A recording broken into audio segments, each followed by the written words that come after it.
Hey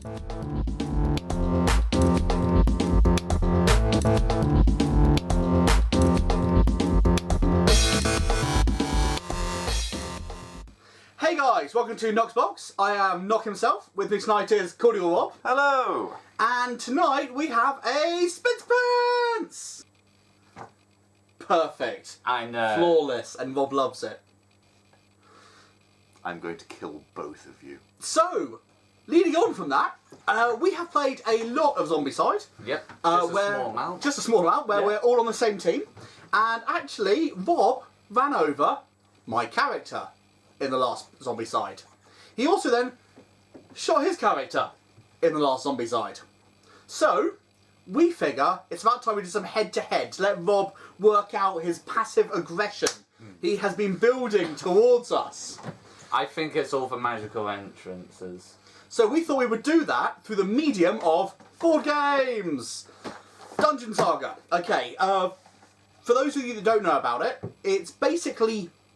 well, I'm sure they have an excuse why it's not, but in my opinion it is Hero Quest Mark II. So it's Hero Quest that's been remastered with some awesome new rules, great new figures, and it's Mantic Games. We stock them in the shop and they are very popular. We've played a few games of Dungeon Saga at the local clubs. It comes in with a great big pile of figurines. It does. Well, first off, it comes in a pretty hefty box and it looks like a book. Whee! And that is pretty awesome. It's a good start. It is. And inside you get a pile of stuff. Now we have opened this before. This is a copy we play regularly. And we thought, actually, why don't we run through Dungeon Saga? So we'll skirt through the first couple of training scenarios just to get you used to the rules. Yeah. And then there's a pretty good campaign to play through.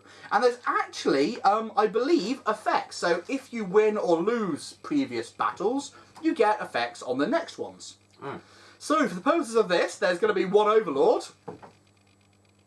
And two helpless people going, oh my god, we're exploring a new dungeon in the Saga form. If we're going to do that, I demand to be able to read out the storyline. Okay, you can read the storyline. Cool. Awesome. So, we're going to set up for the first game, and then we'll talk you through it. Whee!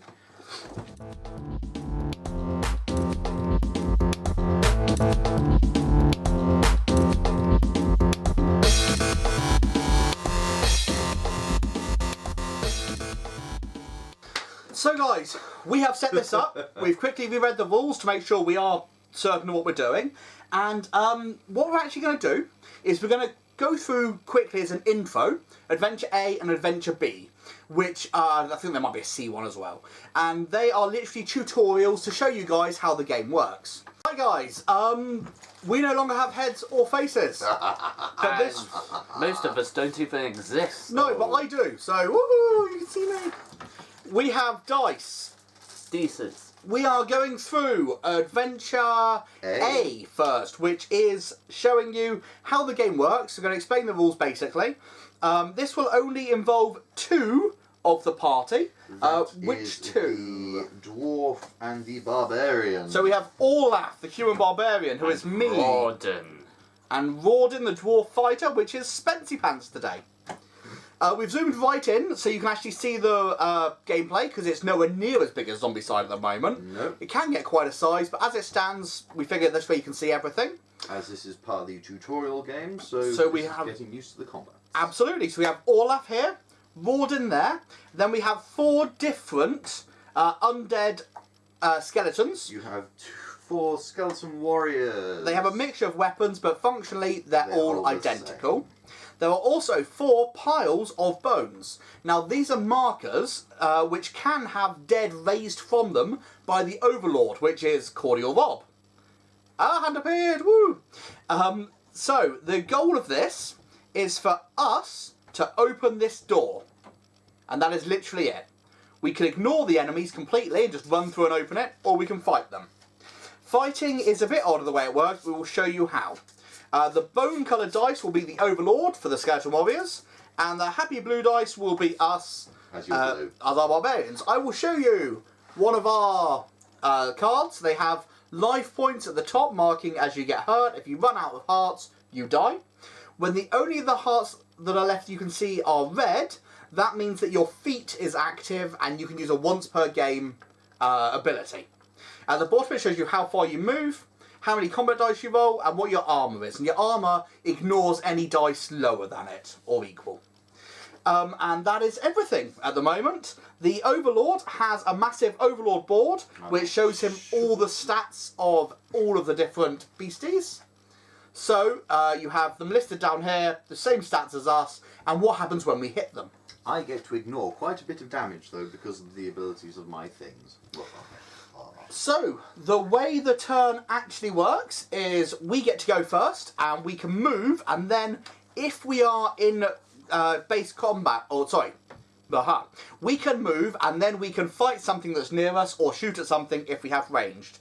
We don't have ranged at this point with these heroes. Can we move, fight, move? No, you cannot move, fight, move. You can move, then fight. Fighting is the end of your turn, I guess? Yes, it is. Or the end of their activation. Yeah.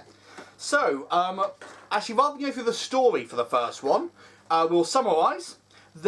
We are searching for our missing friends, Daynor the human wizard, and Madrigar the elf ranger. I don't like elves, but apparently in this world I'm a friend with one, which I'm not happy with. So we are going to find them. We know they are somewhere in this dungeon, and this is the dungeon of Mortabris, the evil necromancer, who for all intents and purposes is Cordial Rob. Which makes a lot of sense. It does. So we're going to start by running straight through this. Jump straight in. Okay. The Overlord has a set of Overlord cards, which represent the amount of time left in the dungeon. Each turn he can use one. He gets to draw one at the end of his turn, and he can use up to one a turn to give him extra bonuses. How many do I start with at the beginning? None. Ah. Each turn you get one. That's not too bad then. But at the end of... so we go, it's our turn, and then you get to activate up to two... You get 2 commands a turn. Yeah. Raising the dead is a command, moving is a command, attacking is a command. Yeah. So, we are going to go first. Olaf is going to run forward 7. 1, 2, 3, 4, 5, 6, 7. And then he is in my arc that I'm aware of. Yeah. So I'm going to attack him. Okay. So I get 5 combat dice, and you get, for a skeleton warrior... A mighty 2. So you roll 2 dice, and I roll 5. So, I roll my 5. What armour do you have? I have armour 2. So I ignore anything that's 1 or 2. I don't have any. Yeah. We then compare highest. So we compare 5 and 5. Yeah. So defenders win that. So you knock this dice out. Yeah. Then we compare 5 and 4. Yeah. You beat me. So again, you knock my dice out. Yeah. Then I have 3 unassigned dice. Yeah. So go straight in as 3 hits against your skeleton. The model is destroyed. There is not even bones left. That is it. Olaf has destroyed a skeleton. So it's a really simple mechanic. You compare your highest dice, cancel them out, and see what's left. Awesome. Right then. If I run past a skeleton with my counter right past him, does he get an attack of Yes, he does. Each character has... He's not doing it just yet. I inquired before I moved. But I have a scythe. You see, he's evil. As you run past, I'll just sort of stick the blade out at head height, and then I'll miss because you're a dwarf. Yeah, knee height. Knee height, then you hit him in the forehead. Right, yes, each character has a zone of influence, and it's the zones, the 3 directly in front of him, and 1 to either side. Can I move 1 diagonal? Yes, you can move diagonal as 1, as long as a way there would be free. Cool. So I'm going to go 1, 2, 3, 4, 5, 6. Run all that way. At the end, if you actually turn facing the other way, you can protect our rear. Yep, okay. Yeah? Let's be sensible from the start. Other way. I can't stab him in the back. You can't stab us in the back. Well, not easily. Stab. And then that is our turn done. So now the Overlord gets 2 commands. Okay, I have a movement of 4. Which is not a lot, but it's better than nothing. So, 1, 2, attack. Fantastic. Cool. I attack with my mighty 2 dice. You defend with your mighty 4 dice. So there's no modifiers. There is a short modifier table. Things like if you're outnumbered, if you're being attacked in the back, if you're wounded, things like that. Wow. So, we compare them. First off, what's your armour? 4. So we ignore all dice of 4 or below. Well, that's snake eyes, so they're gone. That is an unsuccessful attack. Yeah. You, as a defender, you cannot hurt him though. Yeah. Okay. That is both my activations. No, that's one activation because you can move and or perform action. Ooh. So you can move and perform an action. Can I attack at the same time? Again. Each person can Only only. activate once, is it? Or can skeletons activate multiple times? I believe they can activate multiple times. You can activate the same one again and again. I'm pretty sure. We will double check that in the rules between these.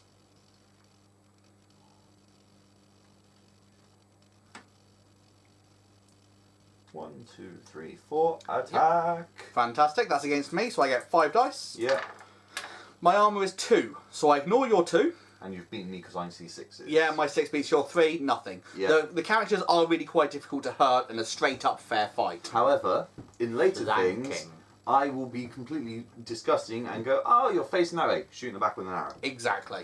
That is now the end of my activation. I now get to draw a card. Those will do other things in his next turn. So, we don't get to see what that card is, and also any end of round abilities or triggers would now go off, but we don't have any at this point.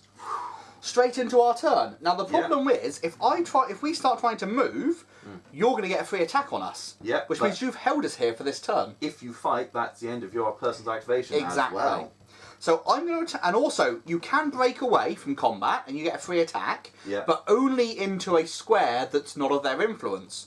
So I cannot break away forwards because they're in your way. So I'm just Yeah. going to straight up hit you in the face. I'm going to defend and probably die horribly. So 5 dice, and I've rolled quite a lot. So the 1 misses automatically. Compare dice, the 6s cancel each other. Yeah. The 4 beats your 2, so that's 3 hits in. Crunch, he is Dead. destroyed. No pile of bones left However, over. if we don't get enough hits in, don't they become a pile of They bones? become a pile If of we had bones. 1 hit, Yep. nothing happens. If we get 2 hits, they become a pile of bones. And we will return. 3 or more, destroyed. Yes. Now, what I've done is I have broken the way free now, so you could break away, risk the hit, and leg it, and move up towards the door. And as it stands, you can easily afford to take a hit. On the other hand, for future, would it be difficult for you to run away if he comes up behind you next time? Does he get a bonus for attacking behind? Yes, he does, but to be honest, at this stage, I wouldn't worry about that. All we've got to do is open that door and the game's over. Okay. I think So- in this case, it really is a bum rush. Just run forward, I'm going get it to done. break away So before you're- that happens. So as you're breaking away, So I'm breaking away. it is now in your rear, Yeah. so you get -1 dice, because it's Minus in the 1 rear. dice. And that is all the modifiers. So your armor is 4, so you ignore both of Ignores those. me. Nothing Yeah. happens. That's 1. So- You've got 5 more. If you move to here, you could actually attack him. Yeah. Swing away, why not? -12. Defend. So 4 dice versus 3 dice. Now your armor is 2, so they ignore all 3 of those ones. Your 5 beats his 3, so you However- have got 1 through. If you have 1 hit on a skeleton, it ignores it. So he has failed. Nothing has happened. Ooh. Yeah. Right. That is the end of our turn. Yeah. You've got a card you can play this turn if you choose to, and you have 2 activations. So it's an activation to play a card. No, it's not. That's freebie. Okay, I play a card. 2 extra commands. So you have 4 commands for this turn. And this is how he slowly chains his moves, etc. Absolutely. While you do that, I'm just going to see how many you can activate at a time. I think it's just I can only control 4 skeletons, up to 4 skeletons in this one. I'm just going to double check in case you can't just pile all 4 on 1 skeleton. That would be exceptionally fun because you're facing, the wrong way. Wrong way.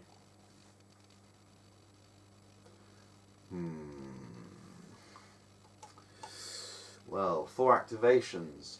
What is my... No models can act more than once in a turn, but may act more than once in a round using interrupts. Okay. Interrupt isn't a thing that's happening at the moment, so you can only use each model once. Okay. So you might want What to... is my win condition? Do I have to kill one of you? Yes. How much health have you got? 5 and 5. I think everyone has 5. He is going to move forward 1, so that is my first activation. He is going to attack. Fantastic. So you get 5 dice. 2 dice normally. 2 dice. I get 5, but I get -1 because you're in my rear. Yeah. And my armour is 2, so I ignore your 1. Yeah. And then I smash you and you completely fail. Yeah. Second activation. Yep.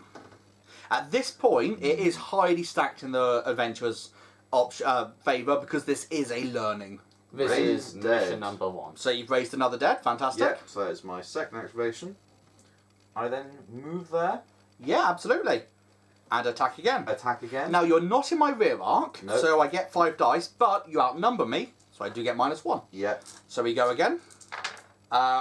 So your 5 and my 5 equal, Yeah. so it goes in defender's favour. Yeah. And my 5 beats your 4, so again, nothing happens. Okay. And you have 2 more activations. This one. Raised dead. And so... 1, 2, 3. Actually, sorry, this is your final one, isn't it? Because you did 1 to use him, Yeah. 1 to raise dead, 1 to move him. 1 to move and attack. Yeah. So then the final one is raising him. Yeah. Yeah, you happy with that? Yeah. Yeah, or you could use him. You want to raise him for next time. Raise him for next time because I get 2 hits of All this- opportunity when yeah. you move. Well, I can't move because both those will be in your Yeah. arc, so there's nothing I can do. Okay, so I draw my card. draw your card. Oh, I should be looking. Sorry. Oh. It's force of habit. Like, oh, what is it? So that is turn 2 done. Yeah. Turn 3, you might be able to break away and actually open the door this turn, and then we win the game. Ooh. However, Ooh. looking at the door, it is a strength-based door. It has HP. 3 HP. Actually, it's not 3 HP. What it has is 3 dice and 3 armour. So you roll off as normal in comparisons with the dice and the armour, Yeah. and as long as you get at least 1 through, it's broken open. Okay. That's not too bad then. So the door will roll dice? Yes, the door will I roll will dice roll as a dice. resistance. Beforehand, it's my turn, and I'm going to turn and I'm going to hit him in the face. Cool. Do you get minus a dice because you're outnumbered? I do, so I have 4 dice. Your armour is 2, so you ignore 2 of mine. Yeah. I have a 5 and a 4 against your Yeah. 3 and 2. 2 go through. Yeah, it is reduced to a pile of bones. Fantastic. And that's my turn done. And then it's yours. I'm going to try to attempt to break away. Yep. So this time you get your full dice because it's not in the rear now. Yep. And you I have ignore absolutely... Oh, you ignore his. everything Yep. for- Yeah. Your armour is really strong. Yep. And then are you going to hit the door? I'm going to hit the door. So the door has 3 dice in resistance and armour 3. So you roll first. And then all the 3 or below are taken out due to armour. Yep. And now you roll. He has to roll 1 5. He He's rolled a rolled 5. Nothing happened. So you failed to break down the door. Yes. And then it's the Overlord's turn again. The main Okay. problem now is all sorts of nasty things will Yes. happen. I should have come back to help you, probably. No. I double the amount of commands I have. Ooh, Oh. 4 commands. 4 commands. So he's going to move there And attack me. and attack there. So you get minus 1 dice. Yep, so I'm on 4. Oh, they're not too good. Well, I ignore your 1 and your 6 goes through, so you have beaten me. Yeah. So I take 1 point of damage. If you had beaten me with, say, 4 dice beating me, I would still only take 1 point of damage. Yeah. It's either the attack hits or it doesn't. It only Yeah. measures the strength of hit on our Okay. dice. Okay. So I am now hurt. I'm now going to activate him to attack you again. So I have 4 dice. Yep. Your 6 goes through. So yeah, it's another hit. Wow, 2 hits in a row. Oh, this is not good. 1, 2, 3, 4. Fantastic. Do you So- now get more minus dice? No, I believe it's only -1 for being outnumbered. It's not -1 per guy outnumbering you. But it's also from behind. No, it's from the side. My set of influence is all of those. Okay. These 3 squares would be behind me, Okay. and you can't move from there to there No. without going through me. Yeah. Mm-hmm. So rolling. Awesome. So you are ignore the 1. Wow, 3 points of damage. I am now, for the sake of the game, injured. Not killed or crippled, but I'm injured because all my things left are red, which means I can now use my feet, but I actually get -1 dice. I have one last activation. I will raise the skeleton in front of you. Ooh, okay. And that's it. Now, dwarf, you have to. The choice is, do I run back and try to save my comrade? Now, actually, this is an awesome thing. Because actually, Olaf has a special feat he can only use when he's injured. Once per game, he makes a separate 4 dice attack against every model adjacent to him, including the rear arc. So I can make a 4 dice attack against all 4 of them, and my attacks are not modified by anything. So, I'm going to make a 4 dice attack against everyone there. So against the first guy. Do I get to roll defensively? For each one, yes. So for each first one, I've got a 6 and a 4 that go through your armour. So I get 6 beats the 4, 4 beats the 1, so I get 2 hits. Turns into a pile of bones. And then I'm going to do it to the next guy. Yeah. All of them go through your armour. So your 6 cancels mine, but my 5 beats your 3. Yeah. So that's 3 hits. He's dust. gone. The next person. Oh, I've only got a single 3. So I do nothing to that guy. And the final one. Oh, again, I've got a 6 though. That's pretty good. So the 6 beats yours, but 1 point of damage you ignore. I ignore. So you see the feats are really powerful. I took down 2 then and could have killed 4 if I was a bit luckier. Yeah. And now it is Warden's turn. If you can break through this door, that's it. I might not kill you on your very first trainer So do you want to roll first before we roll the door ones? Yeah. Okay, so the 1 is ignored. You have a 6 and a 5. 6 That's and 5. pretty good chances to destroy this. It's going to be hard for me. Oh, look at that. Both hits go through. Door is broken Crunch. open. We have fought our way through to the next section. Hey guys! Okay, so we are now back again with the proper angle, so you can see us and the board. It is a small board, so I think we're going to actually do the zoom forward so you can still hear us. If you prefer us to do it a different way, let us know in the comments. We'll listen to anything. Yeah. And so yeah, that was the first trading level. And as you can see, if he had stormed failed through to it. broken the door, I had 3 extra commands next turn, so 5 commands. And that could have done a lot of damage to us. Raise dead, just start swinging. So actually that was the first trading mission. The second one is the same, but introduces magic and range. So we will run through that one quickly. So we have a couple of small episodes, and then we will go into the campaign, which has some special campaign rules we're going to try out. Yeah. So thank you guys. Until next time.